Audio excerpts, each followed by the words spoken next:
Bonjour, je suis Anis et aujourd'hui je vais vous présenter l'assistant à l'arbitrage vidéo, plus communément appelé VAR, ce qui signifie Video Assistant Referee.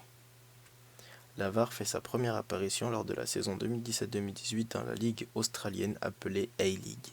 Les raisons pour lesquelles la VAR n'est que dans un seul championnat, qui plus est le championnat australien, est d'une part afin de prouver l'efficacité de la VAR sur l'ensemble d'une saison dans un championnat et d'autre part, le championnat australien a été choisi car il ne présente pas de gros enjeux financiers. Lors de la saison 2018-2019, après l'approbation et l'acceptation par la FIFA et l'IFAB, la VAR fait son entrée dans 4 des 5 grands championnats européens. La première ligue, située en Angleterre, ne verra la VAR que lors de la saison 2019-2020. Or, la Série A, la Bundesliga, la Liga et la Ligue 1 verront l'apparition de la VAR en 2018-2019.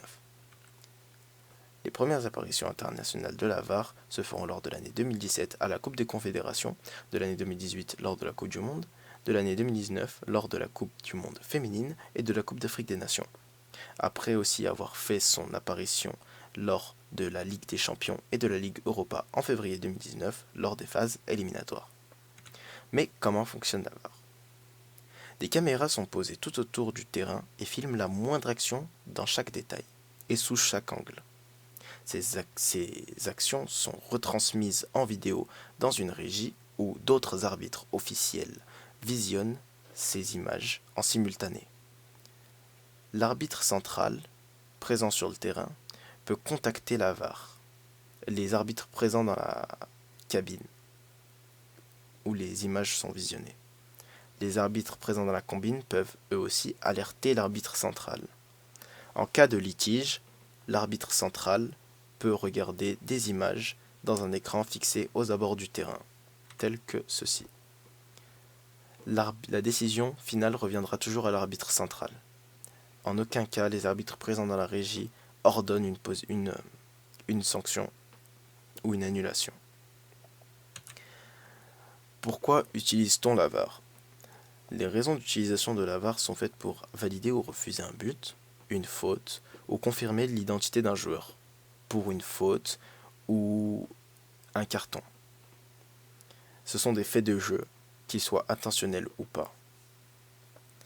La VAR a été créée pour rétablir la justice et l'égalité dans le football. Mais ce n'est que la face visible de l'iceberg, car la VAR a surtout été créée car les enjeux financiers sont extrêmement importants dans le milieu du football, et que des matchs perdus ou gagnés peuvent faire perdre ou gagner beaucoup d'argent. Par exemple, sur des buts marqués à la main ou des faits de jeu tels que des pénaltys non sifflés ou des buts hors jeu. Malgré cela, beaucoup de gens sont contre la VAR et pour plusieurs raisons. La première raison est que la vision des vidéos et la communication avec les arbitres présents en régie casse le rythme du match et fait perdre beaucoup de temps pendant le jeu. Cela influe sur le rythme et la forme des joueurs, ce qui peut paradoxalement changer un match. Le second est qu'il y a eu de grands scandales avec la VAR. Par exemple, lors de la Coupe du Monde 2018, le Maroc, étant dans le groupe du Portugal, de l'Espagne et de l'Iran, a effectué 2 matchs douteux dont elle a été victime. Après le second match contre l'Espagne, après plusieurs pénaltys et hors-jeu non sifflés qui ont changé l'issue du match dans les dernières minutes, on peut voir le joueur marocain Nordine Amrabat faire le signe de la VAR devant une caméra en criant, je cite, VAR is bullshit, ce qui signifie la VAR est une connerie.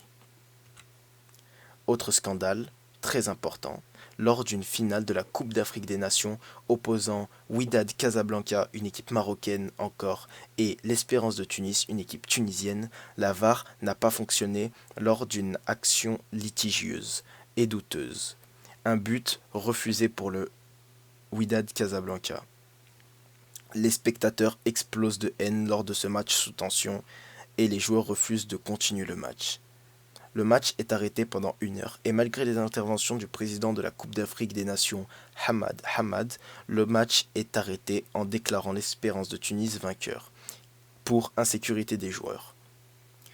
Puis, la décision va être annulée, le match va être reporté en terrain neutre et enfin, après de nombreuses discussions avec l'équipe marocaine trouvant cette organisation inadmissible, l'équipe tunisienne n'ayant pas voulu remettre la coupe et les médailles en jeu, l'équipe marocaine ne voulant pas coopérer avec les instances de football africaines, le Wydad Casablanca est déclaré perdant par forfait, l'Espérance de Tunis est déclaré vainqueur. Alors cela ne fait que 2 ans que la VAR a été mise en place, et déjà beaucoup de scandales et d'injustices, de contestations sont portées à son égard. Alors la VAR est-il une évolution ou va-t-elle bientôt disparaître? Seul l'avenir nous le dira, mais personnellement, je ne pense pas qu'un retour en arrière soit possible. Je vous remercie de l'attention que vous avez portée à mon exposé et je vous souhaite une agréable journée. Au revoir.